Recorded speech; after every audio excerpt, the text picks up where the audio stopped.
Hey, everybody, it's Matt. This is the 10-Minute Bible Hour podcast. Let's play with fire. Let's do something dangerous that has maybe only minimal upside, because if I thought for another 3 minutes, I probably could have come up with some other way to illustrate the point that I want to talk about today, but I didn't think for another 3 minutes, so we're going with this. You guys hear about Joe Biden? He's president of America right now as I'm recording this. Some people voted for him and like him. Some people just didn't like the other guy and voted for him and don't like him. Some people liked the other guy and didn't vote for Biden. Some people have probably changed their opinions one way or the other since. That's not my point. My point is that, like all presidents, some more than others, it is part of the job to make big, bold, ridiculous claims about how things are, to move things politically in the way that you need to move them, whether it's rally the base or try to draw the crazy out of the other side, whatever. It's all one big, gigantic game, and I, for one, am enormously grateful that the values of the kingdom are totally different than this aspect of the values of the world kingdom, because it's gross, whether it's your team doing it or the other team doing it. Here's what I'm talking about. These big, bold claims. Let's just think about Joe Biden's stuff. A big, bold claim that he made that his critics howled about was the claim that if you get this vaccine that had only really existed for a few months at that point, he was sure, he was epistemologically certain that you would not get COVID-19 or be able to spread it. Okay, well, that turned out to be absolutely, completely 100% false. A mean critic might say that was a lie. A more fair-minded person might give him a little bit of benefit of the doubt and be like, it's a dude who wishful thinking really overstated it. We all wish it had worked out better than it did. Whateversies. But certainly those people who are critics of Biden will look at the fact that did not at all work out the way he and his administration promised that it would. And then they would say, see, big, bold claim, didn't come true. Scoreboard, we can dunk on him over that. Fair enough. That's politics. I mean, you live by the sword, you die by the sword. You got to live with that. But on the other hand, Biden also claimed that his intelligence said that Russia was stacking up forces and they were going to invade Ukraine. His critics, including me on this point, were like, I don't know. It seems like we just always have to have a war and it's kind of scheduled. And I'm skeptical of that claim. Well, then Russia invaded Ukraine. And that puts you in an awkward spot. And the really dedicated critic of any president, then when the president happens to be vindicated on a big, bold claim, well, they got two choices. You can do you got me on that one. Okay, well, I thought you were wrong. Turned out you were right. That's difficult for me and all of us. But ideally, that's probably the route you want to pick, or you hope you would pick. But more realistically, for me and others, when you make big, bold, critical responses to big, bold claims that politicians or leaders make, and then it turns out they were right, instead it can kind of send you to Crazyville, where now you got to gerrymander things in your own brain to make it so that somehow they were wrong, or but. And the point is, politics brings out just wildly unfair thinking. We make emotional decisions, and then we believe things that if we were sane and removed from the situation, we would never say or advocate for. We'd be so much more fair-minded. It gets the best of all of us. It's a dirty game, and again, it's one of the ugly grossities of the world kingdom that the kingdom stands in contrast to. But my point is, we all know what it's like to hear someone of great significance, maybe politically, maybe in some other role, make a big, giant claim that is devastating to our side or our opinions or our identity or our sense of how things ought to be, if that big, bold claim turns out to be true and is vindicated over time. We all know what it's like to become invested in a narrative and to put our name next to a narrative. And we all know what it's like to feel the pressure to frame and hedge and hum and ha and say things that are pretty intellectually dishonest, because we simply cannot afford to have had that big, bold claim we didn't like turn out to be right.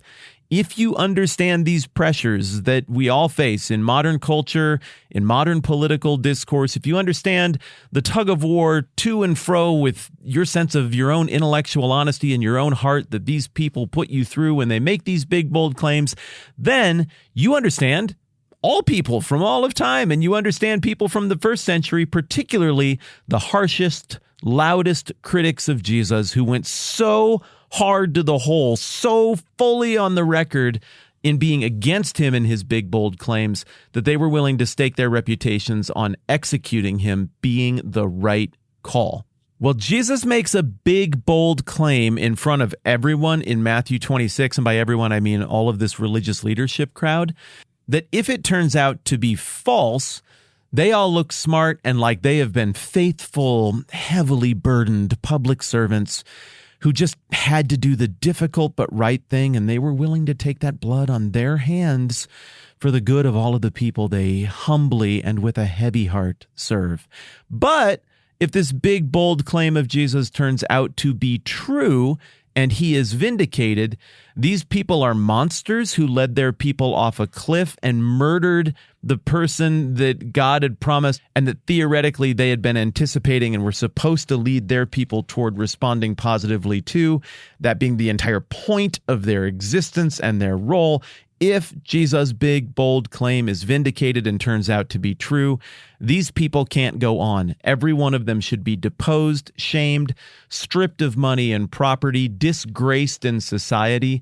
So this is a pretty high-stakes moment here when in Matthew 26, the high priest Caiaphas, under cover of darkness, having a super sneakily convened mini-trial for Jesus, says, "I charge you under oath by the living God, tell us if you're the Christ, the Son of God." And then Jesus comes back and he says, "Yep, it is as you say. You said it. You say so." Jesus replied, "But I say to all of you, in the future you'll see the Son of Man sitting at the right hand of the Mighty One and coming on the clouds of heaven." He doubles down, as we talked about last time around. Let there be no doubt. Here is Jesus' big, bold claim. Now, he lets them make the big, bold claim that he is the Christ, the Messiah, the Son of God, the same way he allowed those demons to make the claim that he's the Son of God, the same way he allowed Peter to be the one who said it. You say so, he's the one who said it out loud. But here, Jesus affirms it in front of everybody, where previously he'd only affirmed it in private. Then he doubles down, as we looked at last time, alluding to Daniel 7 and Psalm 110, strongly messianic language. Let there be no ambiguity as to what he's doing or what he's saying here. But then he makes a testable claim. It's one thing to be like, yeah, I'm the Christ, I'm the Messiah, the Son of God. Oh yeah, prove it. I just am. Prove it. You got to trust me on this one. We don't. Well, I am. Well, maybe so am I then. I mean, it could just spiral into absurdity at that point. But Jesus gives them something testable in follow-up. It's not that he just says it harder. He gives them something measurable. In the future, you will see the Son of Man sitting at the right hand of the Mighty One and coming on the clouds of heaven. If, then, they don't see anything like that, or people of their ilk never see anything like that, I guess his big, bold claim was wrong, and you could trot out the carcass of that big, bold claim and be like, remember when he said this? You could turn it into a meme and circulate it around Jerusalem so everybody could have a laugh and be endlessly reminded about this big, bold claim that absolutely fell flat. But, and this is where this statement sets up so much of the tension of the rest of the book of Matthew and even in what's covered in the book of Acts.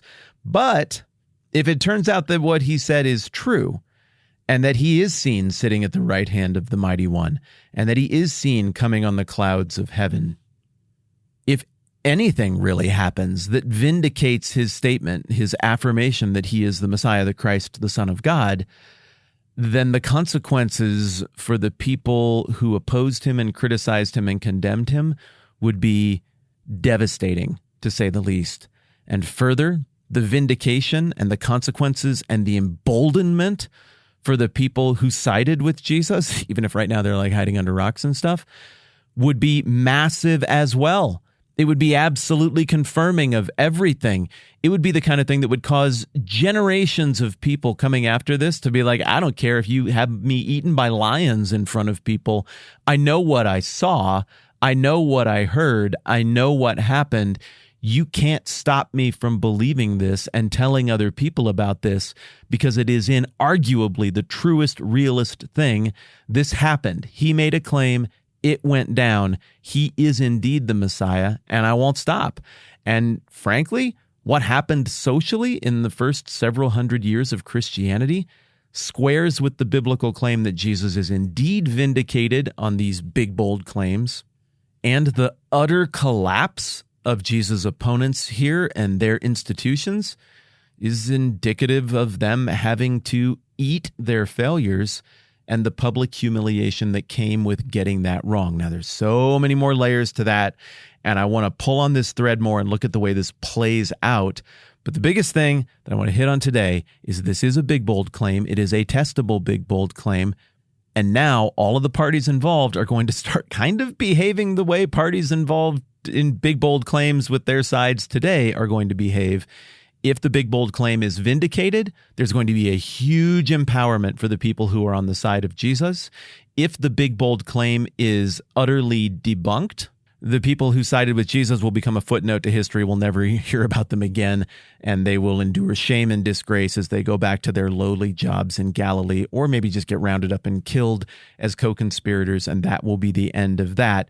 The people who criticize Jesus in such a scenario will be wildly empowered. But if the big, bold claim turns out to be true, the people who are criticizing Jesus and on the wrong side of this are never going to hear the end of it. They simply can't be wrong. It doesn't matter what the evidence says. It doesn't matter what they see with their own eyes. It doesn't matter what happened. They can't admit they were wrong.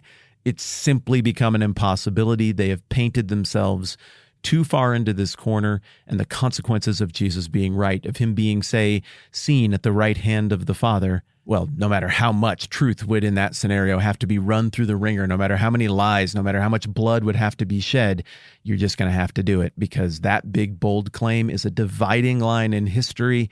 It's a sword that cuts in two directions. The stakes of this are gigantic, and we are going to look more at how this big, bold claim plays out moving forward.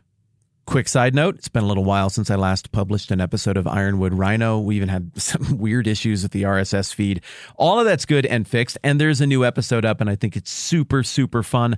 Ironwood Rhino is a show where we bring somebody in to talk about their weirdest outlier experience, and then we use that as a thought exercise to think about how we know if things are real or not. We think about the categories we use to think about truth and reality.